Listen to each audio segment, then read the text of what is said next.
Oh, hell no. I don't believe them numbers. India's got the most cases. America's the most vaccinated. Of course, America's the most vaccinated. These motherfuckers are easy to brainwash. All they got to do is stick it on CNN, MSNBC, and Fox 24/7. Take the COVID shot. Take the COVID shot. Take the COVID shot. Them motherfuckers going to take that COVID shot. Well, guess what? I ain't taking the COVID shot. Fuck you. Motherfucker here, the CDC. See, the Johnson & Johnson is back on the market. Because we done figured out what the side effects are. Really? How'd you figure that out? Oh, by people dying. That's how you figured it out. You figured out it causes blood clots by motherfuckers dying. So you took it off the market. Now you're going to turn around, put it right back on a month later saying, now we know the side effects of blood clots. Don't they let you know these motherfuckers ain't tested the shit? If you'd like to continue to be a crash test dummy, go on ahead. Shoot your shit. Shoot the shit. Me, I'ma wait. Why? I ain't caught shit yet.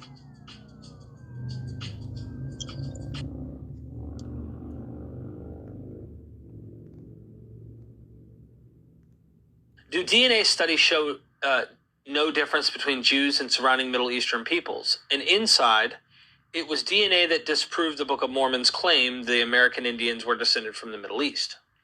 My understanding is that the DNA tends to show that there is a reasonably close relationship between Canaanites and Israelites. So the question is, are the Jewish people of today directly related to the Israelites of the Bible? We don't have DNA from Israelites of the Bible, so there's no way to provide a direct answer to your question. Call Allah Yahweh Bahashemi Hawashah Bahashem Kakwadash, double honors to the apostles and others of Grey Millstone who rule well over the flock. Shalom and salutation to you brothers out here pushing the words of truth and sincerity. We're Power Mob. Those are two videos. One was by with Eddie Griffin, the comedian, called These People Are Easy to Brainwash. They Didn't Test This, SHIT. Canaanites. This other video was called Canaanites Were Israelites, and there was no Exodus by Dr. Joel Baden. Let's get right to subscriptions, man. Shrink this down. Second Ezra 15:3. So you got a situation real quick and just briefly. You got a situation in which a lot of people out here is unbelieving. All right, as I wrote my notes, don't expect, and the video title is more likely going to be, don't expect people to believe in the scriptures. Don't expect what I put here. Don't ever expect them to give a damn about the word. And in this scripture here, 2 Ezra 15:3 says, fear not the imaginations against thee. All right, I'm going to imaginations. The faculty of action of forming new ideas, the ability of the mind to create and be resourceful, the part of the mind that imagines things. All right, the part of the mind that imagines things. All right. Or images or concepts of external objects not present to the senses. All right, the imaginations against us. All right, the mental image of something not present to the senses or never before wholly perceived in reality. Define imaginations in the Bible. Imaginations, the ability to form a mental image or something not present to the senses. All right. A thought. Here it goes. Imaginations, a thought. Okay. A thought. Bible study tools. So basically what the scripture is getting into is the fact that men have thoughts, perceptions about believers, about the ones who are teaching the words of the Lord. Let's read on. Let not the incredulity of them trouble thee. Incredulity, credit. This is where you get the word credit from, which means trust. All right. Incredulity or untrust or disbelief, the state of being unwilling or unable to believe something. So they're unwilling and unable to believe. And so you're not supposed to let that trouble you. All right. In order for something to trouble you, obviously it says trouble, difficulty, problems, public unrest, or disorder, cause distress or anxiety too. Don't let it bother you, brothers. Why? Because don't ever expect them to give a damn about the word. I'll get into the scriptures that help you understand that and clarify that even more. It says, let not the incredulity or unbelief of them trouble thee that speak against thee. So you're going to have men speaking up against us of believers. Here it is, we've been saying for the whole time about the Maxine Waters, not to get that, all right, how that's depopulation agenda. We've been saying how the so-called Negroes, Latinos, and Native Americans scattered abroad are the true Israelites. The people who are claimed to be the Israelites today have no substantial backing to prove that. Okay? That's just a stolen identity. All right? But yet they don't believe. Real quick, let me get this. This is Deuteronomy 1:32. It says here, yet in this thing ye did not believe the Lord your power. Go down to 32. Let's read a little bit up. I'll start at 30. The Lord your power which goeth before you, he shall fight for you according to all that he did for you in Egypt before your eyes. So these men witnessed the events and the miraculous deeds of the Father, Yahweh, in suppressing their enemies and allowing Israel to flee from our enemies untouched and unharmed. And in the wilderness, where thou hast seen how that the Lord thy power bare thee, as a man doth bear his son in all the way that ye went, until ye came into this place. Yet in this thing ye did not believe the Lord your power. Why? Because that's how hard and stiff-necked Israelites are. They will see it and still won't believe it. So it's possible that the same very people that say, I got to believe it to see it, even them who have seen it had still not believed and was disbelieving. Hebrews 4:2. It's a mental condition. And it's a spiritual block. More importantly, that's what's going on here. There's a spiritual block between the elect of the nation of Israel and the 2/3 of the nation of Israel. Two of the same people, one of them can't understand and perceive the words of the Lord. Hebrews 4:2 says, for unto us was the gospel preached, as well as unto them. But the word preached did not profit them, not being mixed with faith in them that heard it. Let's read this in NLT real quick. For this good news that Yahweh has prepared this rest has been announced to us just as it was to them. But it did them no good because they didn't share the faith of those who listened to Yahweh. If you don't have the faith, you're not going to understand it. If you don't have the faith, it's not going to be understood. If the Lord didn't give you the faith, because faith is a gift that you ask the Lord for, and you ask him to increase it because you need it in order to please the Lord. You need faith. You need faith. There's a scripture I'm looking for real quick. It tells you without faith it's impossible to believe him. That's Hebrews. I believe it's 10:6. I had it on deck. I got a few on deck. Let's just go through them. Romans 10:16 says, but they have not all obeyed the gospel. For Esaias, that's Isaiah, saith, Lord, who hath believed our report? Let's get that and read through it a little bit. That was verse 16. I'm going to start at 14. How then shall they call on him in whom they have not believed? And how shall they believe in him of whom they have not heard? And how shall they hear without a preacher? Many men out here want to believe and want to hear the words of the Lord and try to understand it, but they have no preacher, they have no teacher. And so it's not for them to understand, because they're denouncing that the words that are coming from us are in fact the words of the Lord, and they don't have any faith to begin with. And how shall they preach except they be sent, as it is written, how beautiful are the feet of them that preach the gospel of peace and bring glad tidings to all good things. But they have not all obeyed the gospel. For Isaiah saith, Lord, who hath believed our report?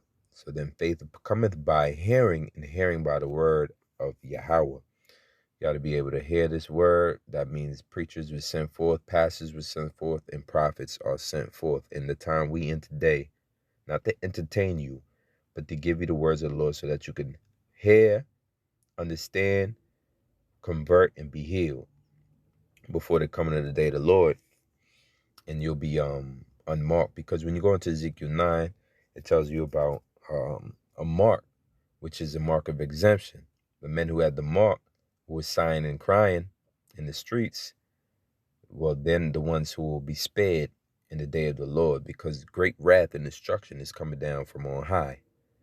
And the simple people who passed over this word, and there was the incredulous people out here, and the unbelieving people out here, you'll be caught up in the Lord's wrath and destruction that's fit for you.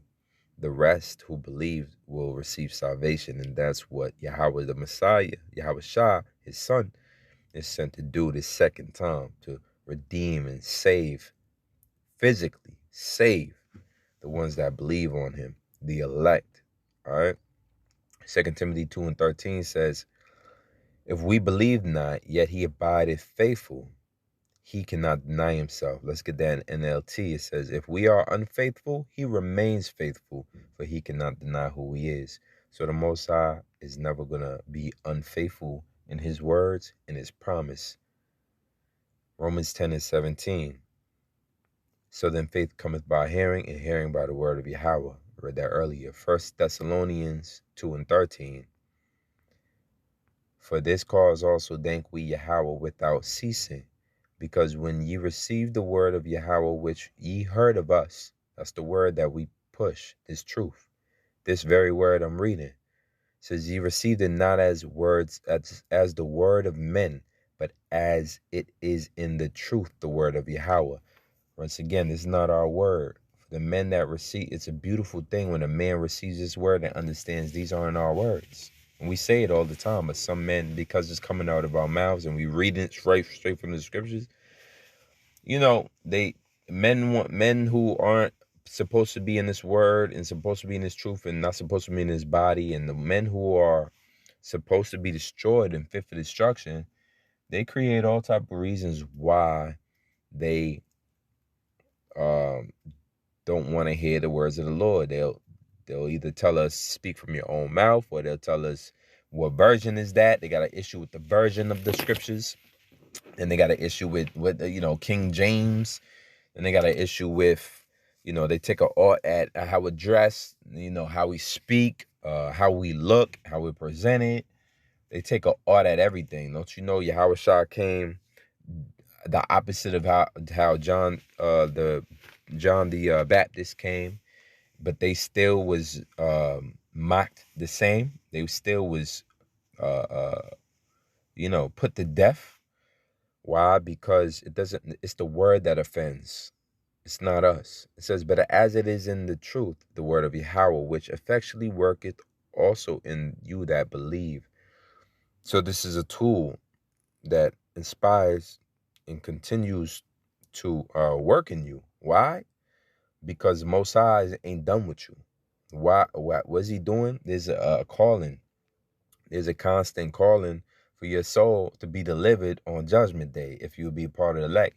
And it's basically you can liken it into a voice that you hear consistently that tells you you're doing the right thing when you're in the faith.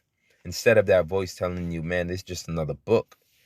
All right. Or that voice telling you, hey, man, how you know what religion it? That voice of doubt doesn't speak as clear, is not as fluent and loud, so to speak, as that voice of reason. And so now that's the Most High, his effectually worketh also in you that believe. His work is never done until we're delivered and saved. So he's gonna consistently give his his elect more faith and to have them abound in more faith, especially in the times to come where we're going to need it. The time of Jacob's trouble and the time of the hour of temptation, which is when they try to force the not just the Maxine, when they try to force the Bismarcky. If you don't know what that is, you can look up 666 Mark. When they try to force that on the population of the masses of people. All right, this is all going into NATO and the EU, the beast. All right, in the book of Revelation 13. So Hebrews 3:18 says, "And to whom swear he that they should not enter into his rest, but to them that believed not." Let's read that in NLT. "And to whom was Yahweh speaking when he took an oath that they would never enter his rest?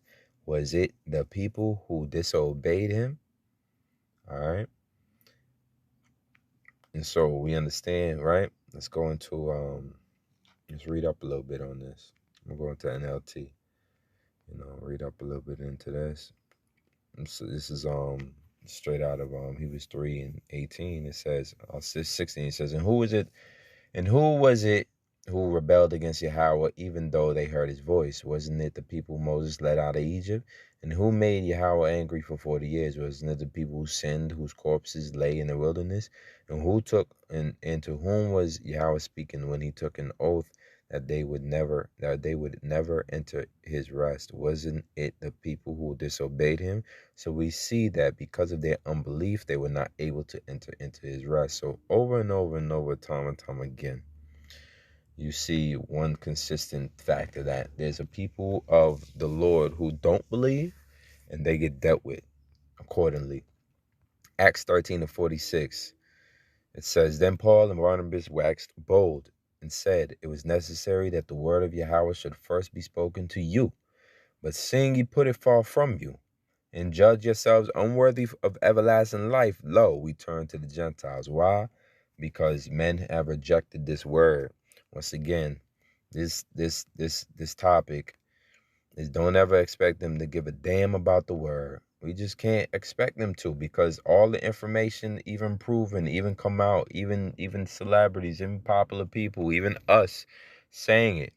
I mean, when we say it, it goes on deaf ears because they were not meant to hear the word. And this is an ongoing thing in the scriptures. It's nothing new under the sun. Hebrews 3:12, it says, "Take heed, brethren, lest there be in any of you an evil heart of unbelief." What's unbelief? Caused by an evil heart. It says, "In departing or leaving from the living power." So you want to be turned away from the living power? You want to be separated from the living power? Keep listening, all right, to that evil heart, that evil, unbelieving heart that's speaking to you, which is your mind, of course, because your heart doesn't talk. It's just a vessel that pumps blood, but your mind can work against you, and that's the full understanding that Paul speaks about, the flesh versus the spirit, and how the two are contrast, warring against each other. That's a biblical concept. Hebrews 11:6, "But without faith it is impossible to please him, for he that cometh to Yahweh must believe that he is, and that he is a rewarder of them that diligently seek him." So you continually seek him, you use a good effort to seek the Lord, and you understand because he exists, he will be magnified. He'll be magnified, his son first, and then us as joint heirs with his son. How can you not understand this concept unless the Lord has opened your mind to see it? And for those that don't see it, that is because they are fit for not to receive the rewards, but they will receive the damnation and the curses to come. Lord willing, this video was edifying. Until next time, shalom.